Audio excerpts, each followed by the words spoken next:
now we are going to go to Sandy on what might be perceived as a slightly related issue, which is that of drones.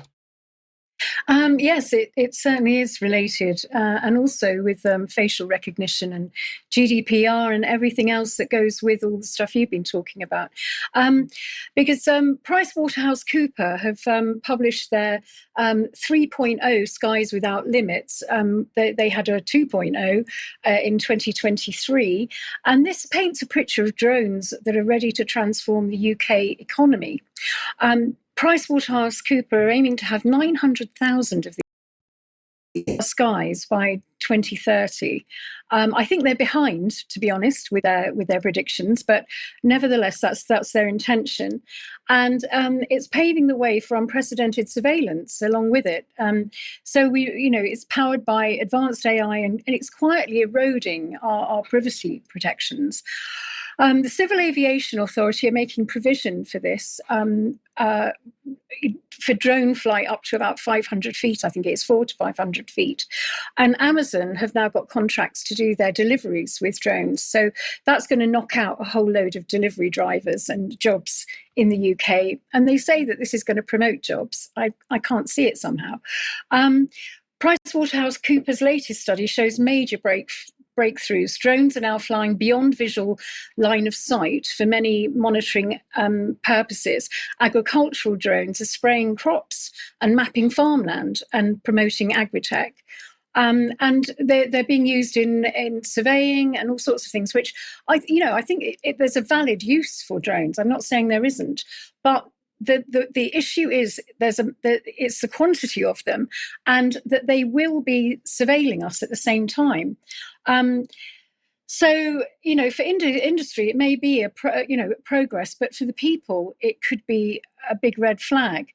Every one of these drones can be fitted with high-resolution cameras, thermal sensors, and even facial AI recognition. Once that infrastructure is in the air, it's only a matter of time before it's used to track people, which I'm sure it will be. And there's obviously the GDPR question, which is the UK's main data protective law. It comes under pressure because, in theory, GDPR says that you can't collect personal data without consent or a clear legal basis. But in practice, drones can gather all this information without you even knowing what's going on. So faces on a street, car number plates, movements linked to home addresses. Combine that with AI and drones, they see you and they can identify you, and they can predict your behavior and cross-reference you with other databases. So, the AIG level analysis drones become mobile data harvesters, in effect. So, we've got there are issues here with the drones. It reports and celebrates growing public acceptance. This paper does, saying over 70% of industry stakeholders now see the perception as green. But the more we normalise these drones, the easier it becomes for governments and corporations to run permanent aerial surveillance. That's the problem. And I think that really, we're not far from a scenario where drones linked to AI command centres can track individuals in real time. So the industry says drones can deliver medicines faster, inspect power lines safely, and monitor the environment more effectively. But once it's all in place, they could become part of an always-on surveillance grid, which is really worrying. So that's it, really. They're developing them at breakneck speed, and before the drones make that decision for us, are we going to do something about it? Thank you. Again, subject access requests, that seems Absolutely. to be a reasonable option for Completely helping deal with this. Yeah, if one can work out where to direct them, of course. And I think the other thing to point out, which I referred to a few months ago, was if we're to be told about the threat of drone swarms on the continent, how are we to perceive whether or not a drone is friendly or a threat? And I think that might be coming into play. Now, whether or not you're a member of UK Column, I hope that you are making best use of the website. But if you're not, we'll have a quick look at where you can go to find out what you need. And indeed, at the top right of the homepage is a search function, which I would encourage you to use. I would also make sure that you use the sections and indeed take a look at the comment, because there is absolutely enormous amounts of information there and a great place to start whatever it is you might be researching. If you are not yet a member, then please consider joining us. On the front page is a great big button saying click here, and we'd love to have you on board as a monthly, a annual, or indeed a lifetime member.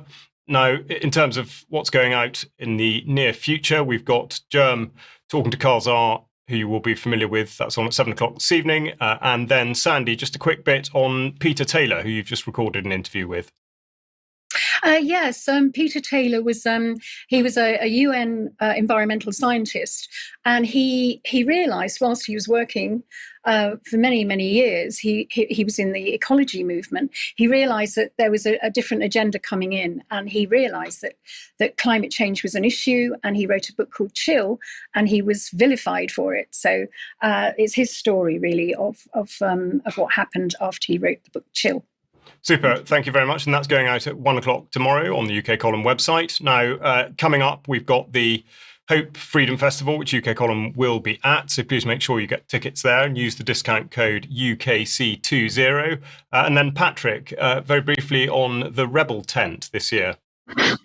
Yeah, this is going to be a powerful lineup. A Beautiful Days Festival just outside Exeter. That's this weekend, Friday, Saturday, Sunday.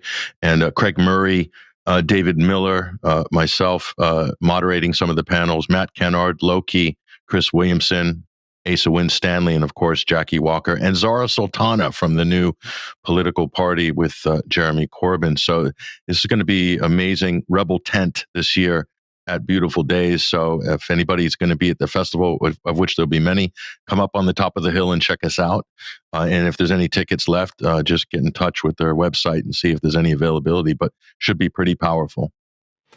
Fantastic. Thanks, Patrick. So do get along to that if you can. And then a reminder that the first speaker we've announced is Andrew Wakefield for our On Location event in York, Saturday, the 18th of October. There are tickets left, so please don't delay. But also remember that you will have the access to the film, Andrew Wakefield's film, Protocol 7, should you buy a ticket. There are only 150 tickets left for the in-person event, but plenty, obviously, on the live stream. So please make sure that you do consider joining us for that. We'd absolutely love to see you, and it will be a phenomenal event. Now, I said that we're going to be looking at online safety, so I'm going to hand over to Mike for the latest on that and indeed the act concerning it. Thank you.